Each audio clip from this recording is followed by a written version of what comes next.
जय हिंद दोस्तों, Siddharth Mishra official study channel पे आपका स्वागत है। आज के वीडियो में हम लोग बात करेंगे तुक्का लगाने की विधि के बारे में। ये बहुत हास्यास्पद विधि है, लेकिन जो भी स्टूडेंट इसके मनोविज्ञान को समझ गया वो काफ़ी हद तक सफल हो जाता है। और कैसे सफल होता है, क्या होता है, इस बारे में विस्तार से बात करेंगे। जैसा कि ज्ञात होना चाहिए, जो IAS का पेपर होता है उसमें जो है कोई 100 क्वेश्चन आते हैं जो जिसके मार्क कंटिन्यू होते हैं। तो उसमें जो है आपको उसमें मेरिट हर बार 56 जाती है, 56। लेकिन आपको जो है आपकी जो अधिक अच्छे से अच्छे लोग होते हैं उनकी जो वो रहती है, इफ़िशियंसी रहती है, वो 46 क्वेश्चन तक रहती है। आउट ऑफ 56 मेरिट जाती है, 46 रहती है। तो कैसे इस तक पहुँचे और एक सफल तुक्काकार कैसे बने, इस विषय पे आज हम बात करेंगे। और इससे पहले बताते हैं, जो भी व्यक्ति चैनल पे आए हैं, जो भी स्टूडेंट चैनल पे पहली बार विजिट कर रहे हैं, चैनल को सब्सक्राइब कर लें, क्योंकि इसी सीरीज़ की लगभग हम कोई 10 वीडियो पोस्ट करने वाले हैं, जो अगर आपने देख लिया तो आप एक सफल हो सकते हैं।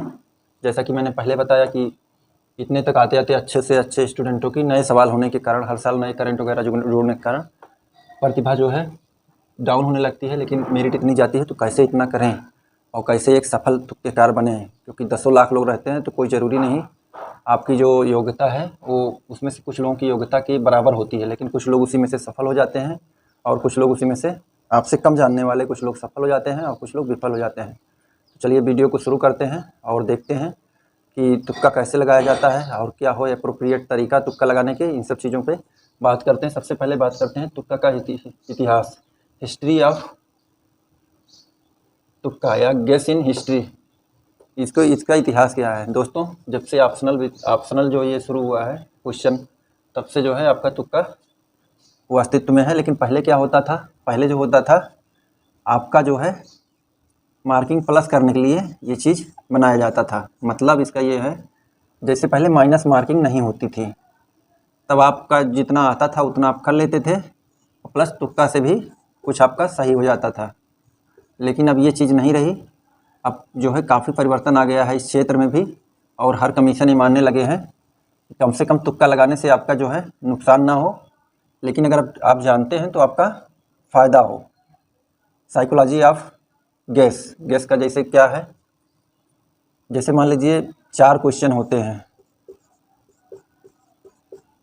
4 क्वेश्चन आपके होते हैं और इसमें से 4 ही विकल्प होते हैं, 4 से 5 विकल्प होते हैं। तो इसमें भी जो है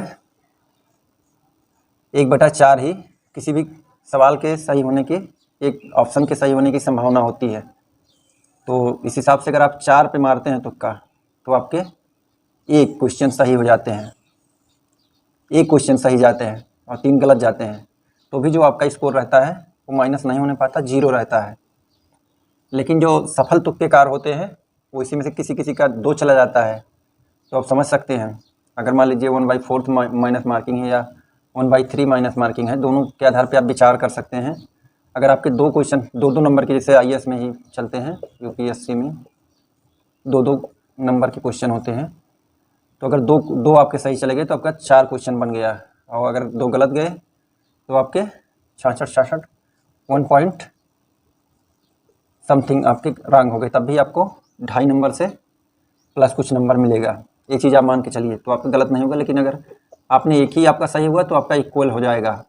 कहने मतलब जो हमारा कमीशन मान के चलता है अब, वो ये मान के चलता है कि आपका नुकसान ना हो, और फ़ायदा की जहाँ तक अगर आप जानेंगे तो भी आपका फ़ायदा हो सकता है, इस आधार पे कार्य करता है। और how to work it in any question any student, इसको जो है आप कैसे लगाएं कि आपका अधिक से अधिक फ़ायदा हो, इस आधार पे विचार करेंगे। और दूसरी चीज़ देखते हैं, पास होने वाले जो छात्र होते हैं वो कौन होते हैं, कौन से छात्र पास होते हैं। जैसा कि आप लोग जानते हैं, हर एग्ज़ाम में आजकल वो 10 लाख एबव स्टूडेंट जो है शरीक हो रहे हैं छोटे मोटे एग्ज़ामों में, और UPSC में भी लगभग 5 लाख पर ईयर शरीक होते हैं, शामिल होते हैं।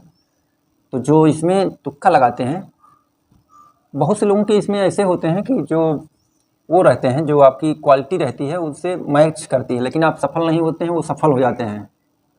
उसका रीज़न क्या है? उन लोगों का जो है तुक्का लगाने का तरीका बहुत रीज़नेबल और वैज्ञानिक होता है। रीज़नेबल होता है, कैसे होता है इस विषय में बताएंगे।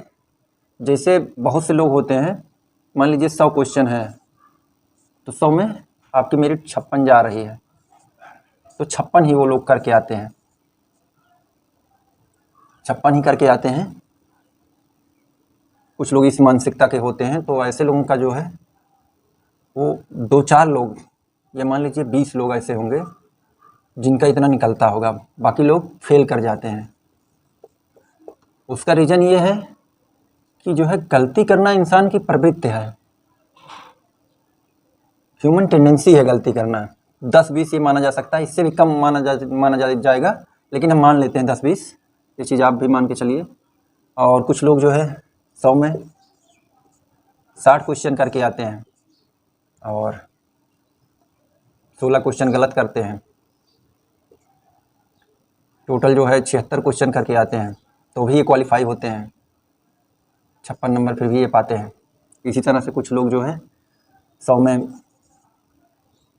कुछ लोग करके आते हैं 90 क्वेश्चन करके आते हैं, इसी रेशियो में उनकी गलतियां भी ज़्यादा रहती हैं और फिर भी वो 60 नंबर पा जाते हैं। तो इस प्रकार से हम देखते हैं कि जैसे ये एकदम टैलेंटेड स्टूडेंट है लेकिन ये फेल कर गया, ये उससे इसको कम जानकारी है लेकिन ये पास कर गया, इसको भी थोड़ा वीक है लेकिन ये भी पास कर गया। तो कहने का मतलब कम से कम नॉलेज में, लेस नॉलेज में आप कैसे इसका फ़ायदा उठाएं और आप अपने एग्ज़ाम को आसानी से क्वालिफाई करें, यही चीज़ आपको मैनेज करना होता है।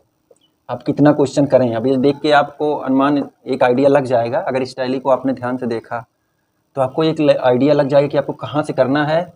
और दूसरी चीज़, एक बेसिक चीज़ आपको बताएंगे कि प्रत्येक व्यक्ति अपने बारे में बहुत अच्छी तरह जानता है कि वो कितना पढ़ के आया है और कितनी उसकी एक्यूरेसी रहने वाली है। तो अगर वो एक रेंज तय कर ले, हाँ ये है, सवाल भी कई प्रकार के होते हैं, सवाल कई प्रकार के होते हैं, लेकिन उसमें जो है कभी कभी कुछ सवाल ऐसे आ जाते हैं जिससे आप एकदम अपरिचित हैं कि मतलब ये किस विषय का सवाल आ गया। सवाल रहता है उसी विषय का, लेकिन किस विषय के सवाल आ गया और कहाँ से आ गया, तो इस बारे में आपको बिल्कुल भी नहीं मालूम होता है।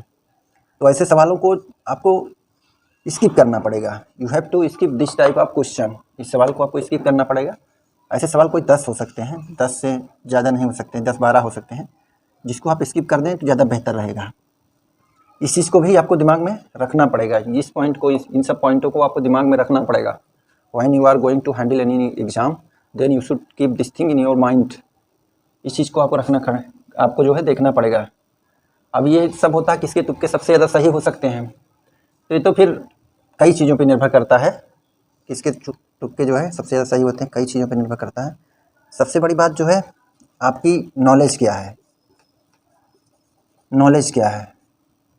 अगर आपने ज़्यादा पढ़ा है तो अधिकतर पॉसिबिलिटी बनती है कि आपकी 3 तक सही निकल सकते हैं। आप उस विषय में थोड़ा बहुत जानते हैं तो आपके 3 तक निकल सकते हैं, और 2 भी निकल सकते हैं, और 1 भी निकल सकते हैं। ऐसा क्वेश्चन बनाया जाता है कि अगर आप 4 मारेंगे तो आपका 1 निकलेगा, क्योंकि कोई भी कमीशन होता है, जैसा कि मैंने पहले बताया, वो ये नहीं चाहता कि आप जो है लॉस में जाएँ, लेकिन वो ये भी चाहता है कि आपको बिना ज्ञान के कोई फ़ायदा ना हो माइनस मार्किंग के कारण। तो इस चीज़ का आप ध्यान रखेंगे, आपके नॉलेज पे भी ये निर्भर करता है। इसलिए बहुत से लोग इसका क्लासिफिकेशन नहीं कर पाते हैं और इसकी वैज्ञानिकता क्या है इसको समझ नहीं पाते हैं, जिसके कारण वो कभी कम करते हैं, कभी ज़्यादा करते हैं, कभी इसीलिए वो बार बार फेल होते रहते हैं।